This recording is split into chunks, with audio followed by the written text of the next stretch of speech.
ভাত বা রুটির সঙ্গে তরকারি আর যাই হোক না কেন, এরকম ঝাল ঝাল টকটক একটু লঙ্কার আচার হলে খাওয়াটা পুরো জমে যাবে। নমস্কার, আশা করছি সবাই খুব ভালো আছেন। এই শীতের মরশুমে যে বড় বড় লঙ্কাগুলো পাওয়া যায়, সেই লঙ্কার পুরভরা আচারের রেসিপি আজ আপনাদের সঙ্গে শেয়ার করছি। প্রথমেই লঙ্কাগুলোকে ভালো মতো ধুয়ে আলতো হাতে এইভাবে চেপে চেপে সমস্ত জলটা মুছে নিতে হবে। খেয়াল রাখতে হবে লঙ্কার গায়ে এক ফোঁটাও যেন জল না লেগে থাকে। সব লঙ্কার ওপরের দিকের জলটা ভালো মতো মোছা হয়ে গেলে এবারে এগুলোকে কেটে নেওয়ার পালা। প্রথমে ডাঁটির দিকের অংশটা বেশ কিছুটা কেটে নিয়ে মাঝখান থেকে এইভাবে চিড়ে নিচ্ছি। আর ভেতরের দিকের যে সাদা মোটা অংশটা বা যার সঙ্গে এর সিড বা বীজগুলো লেগে আছে সেই অংশটাকে বার করে নিচ্ছি। দেখুন ভেতরটা বেশ সুন্দর করে পরিষ্কার হয়ে গেছে, আর দু একটা যেই সিডগুলো লেগেছিল সেগুলো ভালো মতো করে আমি বার করে নিলাম। বাকি লঙ্কাগুলোকেও একইভাবে আমি এভাবে কেটে নেব। এদিকে লঙ্কা কাটার কাজ তো শেষ, এবারে সরাসরি আচারি মশলাটা তৈরি করে নেব। যেহেতু আজকে পুর ভরা লঙ্কার আচারটা তৈরি করছি, তাই পুরটা বানানোর জন্য এই মশলার পরিমাণটা একটু বেশি লাগবে। আমি পরিমাণগুলো সব বলে দিচ্ছি, তবে তার আগে বলে রাখি এই লঙ্কার আচারটা কিন্তু দুটোভাবে তৈরি করা যায়। একটা রোদে দিয়ে দিয়ে, যেটাকে আমরা মজিয়ে তৈরি করা বলি আচার, সেইভাবে তৈরি করা যায়, আর একটা সরাসরি গ্যাস ওভেনেও তৈরি করা যায়। তো দুটো পদ্ধতিই কিন্তু আজকে আমি দেখিয়ে দিয়েছি। তো চলুন আচারের মশলাগুলো এবার কতটা কি লাগছে বলে দিই। এখানে আমি ধনে, জিরে আর মৌরি সবগুলোই নিয়েছি 2 চা চামচ করে। হাফ চা চামচের মতো নিয়েছি মেথি, আর এখানে নিয়েছি বিউলির ডাল বা বিরির ডাল নিয়েছি 2 টেবিল স্পুন পরিমাণ। লঙ্কাটা নিয়েছি 8-10টার মতো। ঝালের পরিমাণটা আর একটু বেশি করতে চাইলে আর একটু বেশি লঙ্কার পরিমাণটাও বাড়াতে পারেন। আর এখানে অড়হর ডালও নিলাম 2 টেবিল স্পুন। একদম লো ফ্লেমে এই মশলাগুলোকে শুকনো তাওয়াতেই কিন্তু নাড়াচাড়া করব, যতক্ষণ না এই ডালগুলোর মধ্যে একটা হালকা ক্রাঞ্চি ভাব চলে আসছে। বেশ কিছুক্ষণ এভাবে নাড়াচাড়ার পরে একটু চেক করে নিচ্ছি। চেক করার জন্য দাঁত আছে তো, আর দেখেই বুঝতে পারছেন কতটা লো ফ্লেমে রেখে করছি, কারণ হাত দিয়ে এই ডালগুলো তুলছি। একটু শব্দটা শুনুন। শব্দটা শুনে নিশ্চয়ই বুঝতে পারছেন যে ডালগুলো কিন্তু অলরেডি ক্রাঞ্চি হয়ে গেছে। এবার এর মধ্যে দিয়ে দিচ্ছি 1 বাটি পরিমাণ কারি পাতা। কারি পাতাগুলো ধুয়েছিলাম, সেই জন্য কারি পাতাগুলোয় সামান্য একটু জল লেগে আছে। তো প্রথমে কারি পাতাগুলো 1.5 থেকে 2 মিনিট একটু নাড়াচাড়া করে নেব, যতক্ষণ না কারি পাতার ওপরের জলটা একটু শুকিয়ে যাচ্ছে। তবে আপনারা যদি কারি পাতাগুলো আগের থেকে ধুয়ে জল ঝরিয়ে রাখেন, তাহলে কিন্তু দুটো প্রসেস একসঙ্গেই করতে পারেন। কোন দুটো প্রসেস বলছি, এই যে কারি পাতাগুলো একটু 2 মিনিট নাড়াচাড়া করে যখন জলটা শুকিয়ে যাবে, এবারে এর মধ্যে আমি দিয়ে দিচ্ছি আগের থেকে ভেজে রাখা চীনাবাদাম, মানে আগের থেকে বালি ভাজা যে চীনাবাদাম বাজারে কিনতে পাওয়া যায়, আমি সেটাই ব্যবহার করছি। তবে যদি কারি পাতাগুলো শুকনোই থাকে, সেক্ষেত্রে চীনাবাদাম আর কারি পাতাটা একসঙ্গেই দিয়ে দিতে পারেন। আরও কিছুক্ষণ নাড়াচাড়া করে নেওয়ার পর কারি পাতাগুলো একটু চেক করে নিচ্ছি। যখন দেখবেন কারি পাতাগুলো এইভাবে হাত দিয়ে ধরলে মুড়মুড়ে হয়ে ভেঙে যাচ্ছে, তো বুঝবেন মশলাটা কিন্তু তৈরি হয়ে গেছে। আর এভাবে একটু নাড়াচাড়া করে নেওয়ার পরে যেই বাদামগুলো একটুখানি যদি ভেতরের দিকে নরম হয়ে গিয়েও থাকে, বাজার থেকে কেনা বাদাম, সেগুলোও কিন্তু বেশ ভালো রকম ক্রাঞ্চি হয়ে গেল। তো এবারে এই পাত্রটাকে একদম ঠান্ডা করে নেব, তারপরে এই মশলাটাকে একসঙ্গে গুঁড়িয়ে নেব। তার আগে আর একটা কাজ করে নিচ্ছি। এখানে আরেকটা ফ্রাই প্যান নিয়েছি, তাতে দিয়ে দিচ্ছি মেজারমেন্ট কাপের 1/2 কাপ পরিমাণ সর্ষের তেল। তেলটা ভালো মতো গরম হয়ে যখন এরকম ধোঁয়া উঠতে শুরু করবে, তখন গ্যাসের ফ্লেমটা কিন্তু অলরেডি বন্ধ করে দিয়েছি।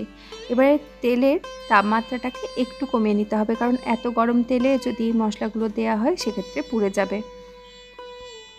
তো তেলটা আগের থেকে যখন একটু ঠান্ডা হয়ে যাবে, এর মধ্যে প্রথমে একটু নুন ছড়িয়ে দিলাম, যাতে কাঁচা লঙ্কাগুলো দেওয়ার পর চারিদিকে তেলটা ছিটকে না যায়। এবারে এর মধ্যে দিয়ে দিচ্ছি 8-10টার মতো কাঁচা লঙ্কা কুচি। আপনারা ঝালের পরিমাণটা বাড়াতেও পারেন। লঙ্কাগুলো যখন বেশ ভালো মতো ভাজা হয়ে যাবে, এবারে এর মধ্যে দিয়ে দিচ্ছি 1/2 চা চামচ হিং আর 1 চা চামচের মতো হলুদ গুঁড়ো। হিংয়ের জন্য এই আচারের ফ্লেভারটা কিন্তু খুব সুন্দর আসে। আর আচারের কালারটার জন্য এর সঙ্গে দিয়ে দিচ্ছি 1 চা চামচ কাশ্মীরি শুকনো লঙ্কার গুঁড়ো। এটা অপশনাল, আপনাদের ইচ্ছা না হলে নাও দিতে পারেন, তবে দিলে কালারটা খুব সুন্দর আসে।